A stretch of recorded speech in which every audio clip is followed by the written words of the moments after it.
મારફત મને એવું કંઈક ને કંઈક એવું લાગી રહ્યું છે કે આજે જે હેતુ માટે મેં આમ આદમી પાર્ટી જોઈન કરી હતી, અલગ અલગ પદ માટે સંગઠનમાં મેં કામ કર્યું હતું, એમાં મને કંઈક ને કંઈક ક્ષતિ જણાઈ રહી છે. એટલે આજે મીડિયાના મારફત હું હાલ અત્યારે મારી પાસે વિધાનસભાના આમ આદમી પાર્ટીના દંડક તરીકેની એક જવાબદારી ચાલુ છે, એમાંથી હું રાજીનામું આપું છું.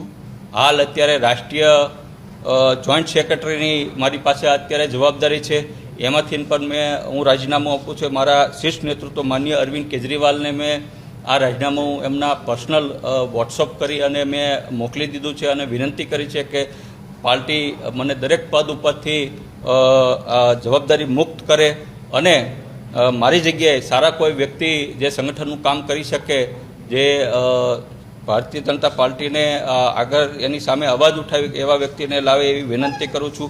પણ ક્યાંક ને ક્યાંક મેં તમને કીધું એમ કે ભાઈ ભારતીય જનતા પાર્ટી હોય તોય ભલે, કોંગ્રેસ હોય તોય ભલે અને આમ આદમી પાર્ટી હોય તોય ભલે, જ્યારે પછાત સમાજનો અવાજ ઉઠાવવાની વાત આવે છે, પછાત સમાજને ક્યાંક આપવાની વાત આવવામાં આવે છે, મુખ્યમંત્રી બનાવવાની વાત હોય કે પ્રદેશ પ્રમુખ બનાવવાની વાત હોય, ત્યારે માત્ર ને માત્ર પછાત સમાજના નેતાઓનો ખાલી મત પૂરતો ઉપયોગ કરવામાં આવે છે. પછી ચૂંટણી પડી જાય પછી એને હાસ્યમાં ધકેલી દેવામાં આવે છે. આજે રાજીનામું આપ્યું એનો આ લેટર છે.